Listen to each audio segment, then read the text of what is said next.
My husband taught me how to write, and he also taught my sister how to write. How did that come about? Well, he always knew that the foster girls were special. That's Yes. I'm a foster, and so my husband was the one who could see potential, and so he said. I said, well, Rennie, I don't know how to write. He said, you got all this information, you with the artists, all these artists, and going out and everything. He said, why don't you just start writing about it in the magazine? I said, I don't know how to write. I said, I'm just a secretary. He said, okay, just do a mind dump your mind on a Mm-hmm. piece of paper. Spit it out. Just And he said, and I'll help you arrange that. And he did that for me, and he did it for my sister, and both of us became extremely successful. wow. You know what he did. Wow. So he was pretty pivotal in. He was uh, amazing. who came up with the name Sister to Sister? Well, we sort of did because my sister and I, it wasn't sister to sister meaning to another woman. That was me and her. He used to listen to us talk on the phone. My husband was very, very aware. So you and your sister were close. You guys chatted on the phone all the time. All the time, and we always made decisions about what's going on, what shouldn't have happened. If that person had done blah blah blah, then that wouldn't have, we were always, so he would listen to our conversations. Okay. And he just said, he Sister to taught sister. her he said, Stella, he said to her, I want you to write in the magazine. She said, no, I don't know how to write anything. He said, okay, like he did me, do a mind dump on the page. I just want your voice. I want how you, because she's real witty. So your husband was, because at this time he was working, I understand, right? He was still working He full was time. regulating oil pipelines and nuclear reactors and things like that. I told you, physicist, crazy, genius. I get it. So he just did He was what? an economist. He was. Let's just call him a genius. It's just a nice short word. All these other big words you're using are going to confuse people. Okay. Genius. Okay. Your husband was a genius. We get it. He did this. He did this. I'm like, what? So he was working full time while you were doing your thing, and then you came home. He's like, okay, and then Sister Magazine came about. But what was sacrificed? Because usually, when something like this is done, and this is no small thing, by the way. Mm-mm. Everybody knows you. You know, everybody knows this magazine. It wasn't just, see, I have been away in Europe for 9 years, 7 or 9 years, I think, 9 years. And because I had to sit over there while he was trying to get his doctorate. And, it's, like I said, it's very difficult. A lot of people took them 15, 20 years. Some of them still don't have their doctorate. But he got his, in 7 years. They got it by now. I hope so. I think they didn't give up. But it was time for me. It was like I was stalemated during all that time that he was there. But we were kind to each other. One of the things that we learned, and I keep telling you about bundling, but one of the things that we learned was how to braid each other's hair. Now that's very important.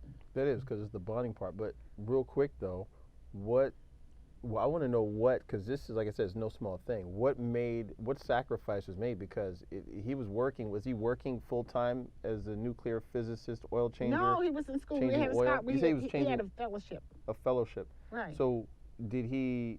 He and I cleaned offices. We cleaned the United States Post Office office. We would go there at night and clean there. Okay, so we did other things. He had his.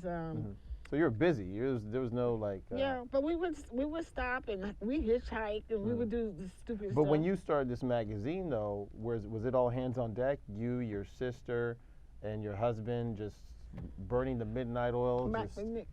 It was my husband. Did he still have his full-time job too at the time? At what point did he quit his job at some point? Yeah, he did. And when he wrote his dissertation, and it took 9 years now. It was with two other guys, a white guy and two white. One was Australian, the other one's white guy. But anyway, they wrote this combined dissertation, which was supposed to be really good. But they didn't want him. They didn't want my husband's name on the. Yeah, we know. And the foreign guy, he insisted that Rennie's name, because he was. Because this is what late 70s. Early 80s? Yeah. Yeah, still a little racism floating around. Yeah, and it was was kind of heartbreaking, but he Mhm. got it. We started the magazine. He was working there at the Federal Energy Regulatory Commission, Commission. and then but he was always working at coming home and editing and write out So he for would us. edit whatever you and your sister wrote, and then this thing it takes off like a rocket. I have an advertising base because the record label executives that I helped by when they were starting out, now they're vice presidents and they got millions of dollars to spend on promotion and Okay. trips and things like that, shows and advertising. So now I'm being invited to go to we're going to go to the islands and we're going to have an artist there. They took Yeah. their artists different places, and so I'm always on a plane. So somewhere. you're able to work with your network from before when you were with BET. You had built that rapport with Yeah. all these Yeah. individuals. They've now moved up the ladder, and it was just a phone call. Yeah, and it's it was easy for you. interesting too because I was always interested in my people, my culture, because see, You're a guys, community-oriented person. This I know. I think we're amazing. I lived in Europe 9 years, but that's when I realized how special we are. Yeah, you had As had hugs like people hand out candy on Halloween. You just hugging everybody when we're out in the streets. It's Yeah, I do that. yeah, But we are God's kids. yeah. So, You were a hugger. yeah. Like, what are you hugging me for? So okay. So then fast forward, the magazine takes off. You're busy going here, there, this, that, all over the place, traveling, Look, there was interviews. What happened though was while I was away 9 years. When I first left, black men were in college. They're in college. And They had good black- jobs too, right? Well, yeah. Now you're talking about when you went to Sweden. What year was this? This 78, 79. You were going to Sweden. Yeah. When I get there, I came back in 78, 79. Yeah, I came back. So you mean When to I was tell there. me that okay? So you're saying black men before you left to go off to Sweden, black men were in college. They were. How were they doing in the workforce? They had jobs. They worked at Ford Motor Company and stuff. They were doing They had well. good jobs. They had good jobs. I worked at Zenith Radio Corporation. I was a hotshot secretary to the PR director of Zenith. Okay. And so, What happened when you came back from Sweden? How were things? You said things had changed. What was so different? well, my husband got a job, but I didn't because I came back with 2 kids and no help. But how were the black men? Like, what was the Oh situation no, for black men? the men were professors and teachers and stuff like that. The men were doing okay. They were still doing okay when you yeah, got back. they That- were. mhm. They in the last 10 years or so, it's been really horrible for what happened to our men, and more than that actually, because the drug situation. Oh, you're talking about the that was '80s, the Reagan era. Yeah. So that's what you came back to then. You came back to that Reagan era crack When epidemic. I came back, I saw. Now, when you came back to D.C. DC, I see our men, our boys, laying on their stomachs, eating concrete, so to say, with their Doing push-ups.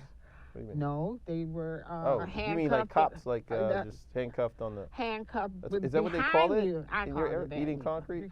Yeah, because they're on the ground Okay. with concrete, All right. and they're handcuffed behind their backs. And I Gotcha. said, what happened here? I didn't understand that the drugs had been brought in. The first time I heard anything about people being in jail was through one of the DeBarge, not El DeBarge? Chico not DeBarge? El Chico. And I was interviewing him because he was going to be on the show, and then he said something about and I did 6 years in jail. I said, what? What? Why were you in jail? He said, well, I knew, this guy had drugs, was selling drugs, and I introduced him to somebody else, and they said, you can't do that. That's against the law. So, he went to jail for 6 years. just because you told somebody where to go get the drugs from? Yeah. Jeez, I'm not giving anybody any more directions to CVS drugstore ever again. Screw that. I'm done. He's so silly. Sheesh. So Chico went into jail just because he told somebody. Yeah, that was to the get drugs first from. I heard about started to hear about what happened to I'm Black starting men? to see what black men, and you know how I feel about you guys. Yes. How do I feel about you? You love them. You love them. These are the ones that get all the hugs. Yeah, they do. Women are jealous of you. They're like, she's hugging up on all the men, my man, her man, all the men. Yeah. Well, y'all. But we need hugs, y'all, though. We need y'all- hugs. yeah, We need because hugs. We're not as tough as we look. Well, you Well, guys some are of us are. targeted, you know, Yeah. and that drug, they made a lot of money, and Oliver North made a lot of. He Oliver was not giving hugs to us. No, he was. I'll He tell you was right now. getting. He was He was getting. getting handcuff hugs. Well, he was bringing Those all the guys. drugs over He was. He was to kind of hugging us. a guy that became my friend later on. I'm in with the thugs, with the drug dealers, you know. You the knew drug all dealers. these guys in D.C. at that point. You were still, because. They weren't just D.C. They're from all over. You got to think music industry. Oh, wow. Yeah, that's right. You know, Right. you got guys from Texas and California. All the artists had to come through me Mhm. for Black Entertainment Television Absolutely. at that time. You were the gatekeeper. Yeah, and then, you know, when I started the magazine, I already had access to the money and the people who control the artists. Yeah, you were the gatekeeper. Yeah. You still got the keys? Can I see them? No, you can see them. I'll borrow 'em for an hour or so. Okay. So, how do you feel about what you've done with the magazine? Like, you know, because this magazine's been around a long time. You were. It's the 50-year celebration of hip hop, right? So you were fundamental in, For you know. about 25 years. Well, it seemed like it's longer I did that, but anyway.